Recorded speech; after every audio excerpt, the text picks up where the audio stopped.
Assalamualaikum warahmatullahi wabarakatuh. Hey sobat Profesor Klik, mustika adalah sebuah benda yang memiliki energi gaib di dalamnya. Terdapat khodam atau makhluk yang mendiami pada benda tersebut.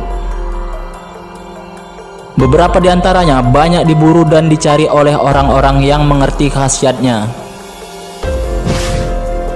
Tidak seperti benda pusaka yang tercipta karena campur tangan manusia, seperti keris, tombak, semar, dan benda-benda pusaka lainnya.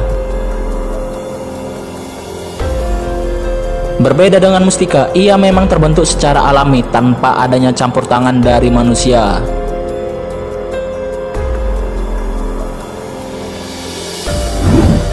Di video kali ini, Profesor Klik akan merangkum 5 mustika tingkat tinggi yang dicari karena khasiatnya. Tapi sebelum itu, bagi kalian yang suka dengan channel ini, jangan lupa untuk like dan subscribe.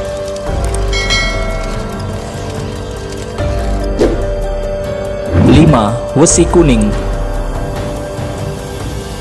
Wesi kuning atau yang lebih dikenal dengan besi kuning merupakan mustika yang banyak diburu orang-orang karena khasiatnya. Bentuk dari mustika ini seperti kepompong yang diselimuti serat-serat besi berwarna kuning. Di ujungnya terdapat sebuah jarum. Istilah wesi dalam bahasa Jawa bermakna besi. Konon, adanya mustika ini tidak lepas dari cerita Damar Wulan dan Minak Jinggo. Minak Jinggo sendiri merupakan penguasa sakti yang tersohor kala itu di Blambangan. Beliau sanggup menjadi raja yang tak terkalahkan, sampai akhirnya jimat beliau dicuri oleh istrinya sendiri agar Minak Jinggo dapat dikalahkan oleh Damar Wulan, utusan dari Ratu Ayu Kencono Wungu. Wesi kuning yang saat ini merupakan serpihan-serpihan dari pusaka Minak Jinggo, yaitu gada wesi kuning yang dihancurkan oleh Damar Wulan. Asal mulanya mustika wesi kuning tidak lepas dari cerita tersebut. Kegunaan dari wesi kuning itu sendiri sebagai pelindung diri, kebal, pagar gaib seperti gangguan sihir atau santet, kewibawaan bagi sang pemilik, dan memperlancar suatu usaha. Namun untuk mendapatkannya juga tidak mudah.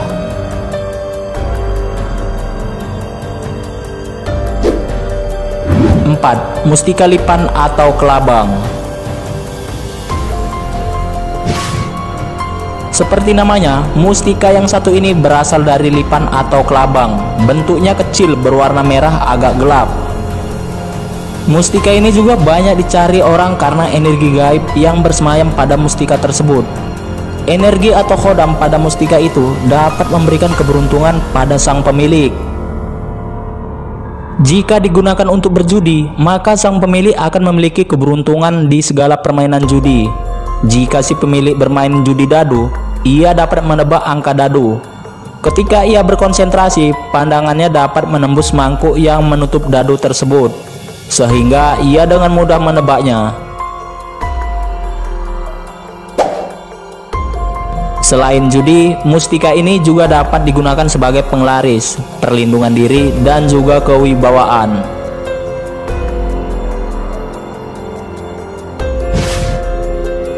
Untuk mencarinya juga tidak mudah, sebab kita harus mencarinya di daerah pedalaman seperti hutan yang jarang dijamah manusia.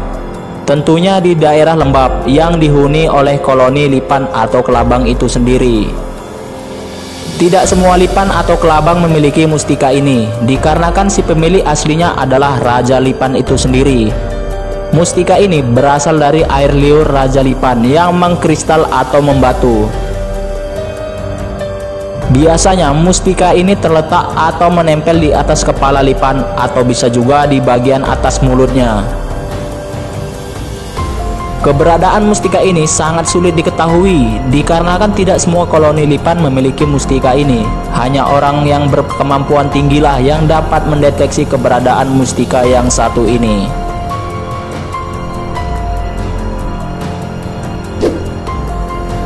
3. Bambu petuk atau pring petuk. Bambu petuk atau pring petuk adalah salah satu dari benda yang banyak diburu manusia karena khodam yang bersemayam di dalamnya. Beberapa dari pemburu ini rela memberikan mahar yang tinggi untuk mendapatkannya.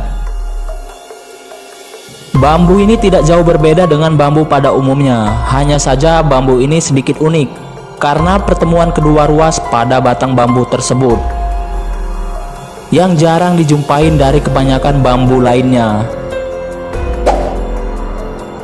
Bambu petuk atau pring petuk terbentuk secara alami. Kita tidak akan menjumpai pertemuan kedua ruas pada batang bambu yang tumbuh di sekitaran kita. Sebab terjadinya pertemuan kedua ruas karena kelainan genetik pada pertumbuhan bambu itu sendiri. 1000 batang bambu belum tentu kita akan menemukannya.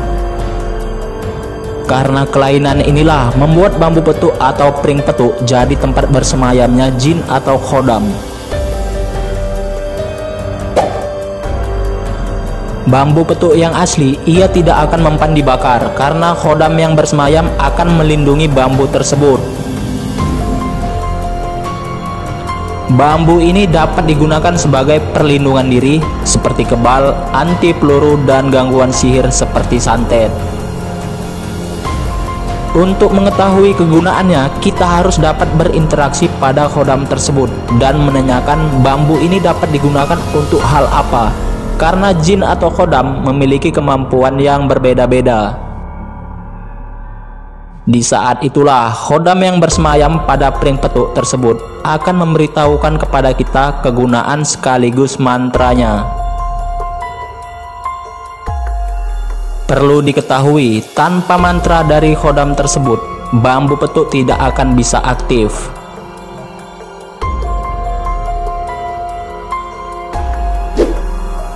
Dua, rantai babi. Rantai babi merupakan salah satu mustika tingkat tinggi yang paling banyak dicari. Begitu juga keberadaannya yang sulit diketahui, sehingga tidak mudah untuk mendapatkan mustika yang satu ini. Sesuai dengan namanya rantai babi, benda yang satu ini dimiliki oleh seekor babi. Benda ini berbentuk lingkaran seperti gir sepeda bagian belakang, dan di sekeliling lingkaran tersebut terdapat bulu-bulu yang mengelilinginya. Pada bagian tengah terdapat lubang kecil. Kegunaan dari rantai babi ini hanya untuk kekebalan atau perlindungan diri saja. Kelebihan yang dimiliki dari rantai babi tersebut, si pemilik tidak harus membacakan mantra untuk mengaktifkan kekuatan dari rantai babi tersebut.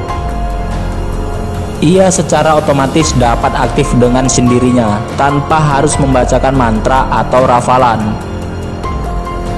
Namun efek dari rantai babi ini, tubuh si pengguna akan mengalami gatal-gatal. Ia akan terkena penyakit kulit, yaitu kurapan. Untuk mengetahui keberadaan rantai babi ini, haruslah orang yang mempunyai kemampuan tinggi. Sebab selain dijaga oleh babi, benda yang satu ini dijaga juga oleh makhluk bunian atau yang lebih dikenal dengan sebutan bangsa Halimun.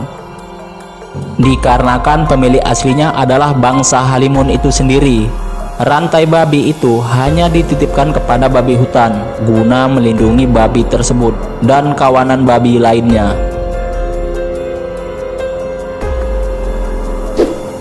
1. Batu merah delima.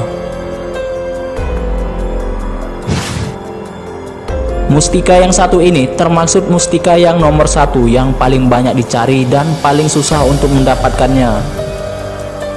Dikarenakan merah delima adalah raja dari segala mustika. Kekuatan atau energinya tidak perlu diragukan lagi karena mustika ini banyak memiliki khasiat dan kegunaan. Bentuk dari mustika ini sangatlah kecil seperti kacang hijau, namun berwarna merah.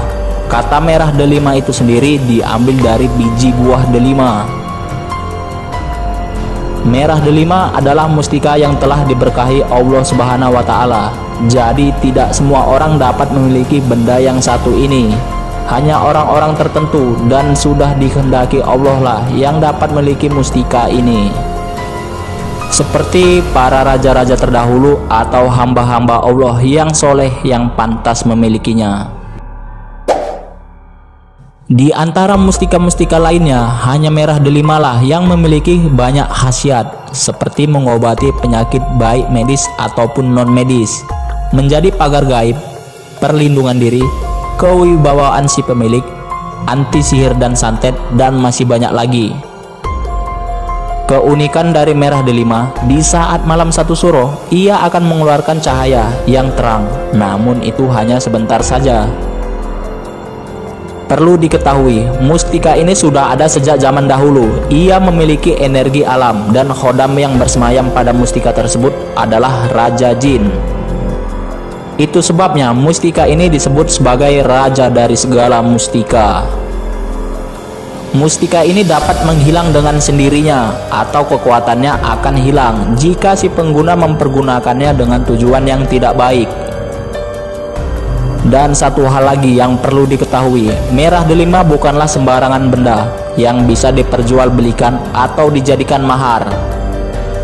Ia sama sekali tidak bisa diperjualbelikan.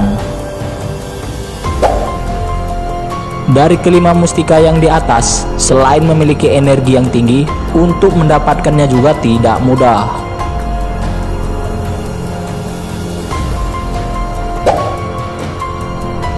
Itulah beberapa mustika yang paling banyak dicari dan diburu oleh orang-orang yang ingin memanfaatkan khasiatnya. Namun seiring perkembangan zaman dan banyaknya peminat akan mustika tersebut, beberapa oknum mengambil keuntungan dengan memalsukannya, dengan tujuan mengambil pundi-pundi rupiah yang cukup besar. Maka dari itu haruslah berhati-hati agar tidak menjadi korban penipuan oleh oknum yang tidak bertanggung jawab. Sekian saja video kita kali ini, semoga bermanfaat. Assalamualaikum warahmatullahi wabarakatuh.